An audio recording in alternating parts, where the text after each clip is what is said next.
has delicious cuisine, tasty gelato, and lots of history. And in this video, I'm going to show you the 9 best highlights of Rome. First on the list is the Colosseum. Although there are many famous sites in Rome, none are more iconic than the Colosseum. Now, with your ticket to see the Colosseum, you will also get access to visit the Roman Forum and the Palatine Hill. To know what to expect and the suitability for children to visit these 3 areas, you can click the card on the right-hand side of the screen, which will take you to another video that was made previously. Second on the list is the Pantheon. The Pantheon was built during Roman times, 2000 years ago, and it's one of the magnificent buildings that has been preserved well over time. There is usually a long queue to get into the Pantheon, which can look very daunting, but within a few minutes you will be inside the Pantheon. One of the most notable features is the hole in the ceiling above. Entrance to the Pantheon is free, but you can get on an audio guide inside if you wanted to learn more about the building. Third on the list is the Trevi Fountain. The Trevi Fountain is the most recognizable fountain in the world, partly because it has been featured in so many movies and TV shows. It is a prime example of Baroque art, and it is incredibly large, measuring just over 26 meters in height and a little over 49 meters wide. In fourth place is the Vatican. There is lots to see at the Vatican. Firstly, with St. Peter's Square, which was redesigned by Gian Lorenzo Bernini between 1656 and 1667. It was designed in a way to maximize the amount of people that could see the Pope. Next up is St. Peter's Basilica, which, like St. Peter's Square, is free to enter. If you have time, you may want to attend Sunday Mass because it gives the Basilica some added atmosphere.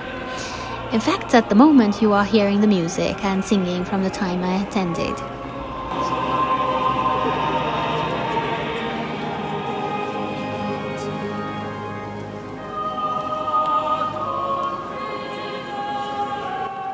You also get to hear and maybe see the Pope presiding over the ceremony.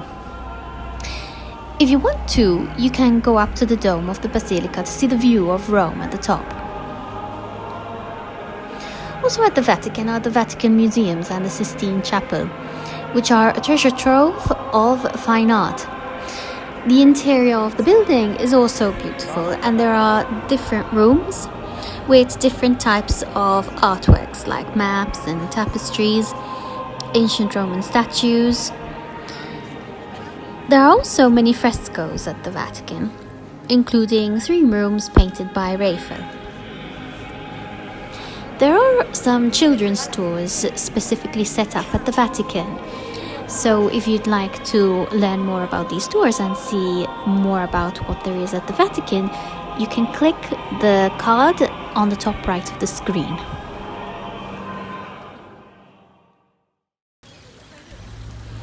In 5th place on the list is Villa Borghese, with its beautiful garden area.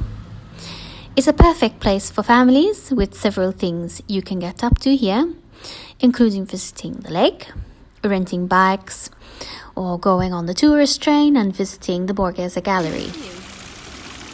You should look to visit the gallery because, like the Vatican, it has many famous and exquisite artworks housed inside. For more information about Villa Borghese, you can click on the card on the top right-hand side of the screen. In 6th place, there is the Spanish Steps, which, like the Trevi Fountain, have also been featured in many movies and works of art. The steps are in an upmarket area. In fact, the street opposite the steps, which is called Via Condotti, is lined with luxury brands. The view at the top of the steps is also really beautiful. In seventh place, we've got Piazza Navona. Piazza Navona is another famous square in Rome, made in the Baroque style. There is the beautiful church and also 3 fountains. The central and largest one is by Gian Lorenzo Bernini. And during Christmas time in Rome, a Christmas market is set up in this piazza, which you can check out by clicking the card in the top right of the screen. In 8th place is Piazza del Popolo. And here's the view you will see from the terrace in Villa Borghese Gardens. You can go down to the piazza from a staircase and pathway on the left-hand side of the terrace. Now, Piazza del Popolo is another piazza that has been in use since ancient times. It's got 3 fountains, a church, basilica, and it's also got the old city gate of Rome. Lastly, in 9th place is Castel Sant'Angelo, that is next to the Tiber River that flows through Rome.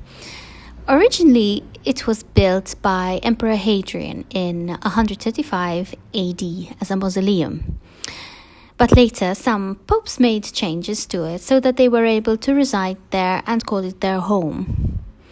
Castel Sant'Angelo is literally a stone throw away from the Vatican. And with that, I thank you very much for watching. If you liked the video, please like and subscribe to the channel. Thank you.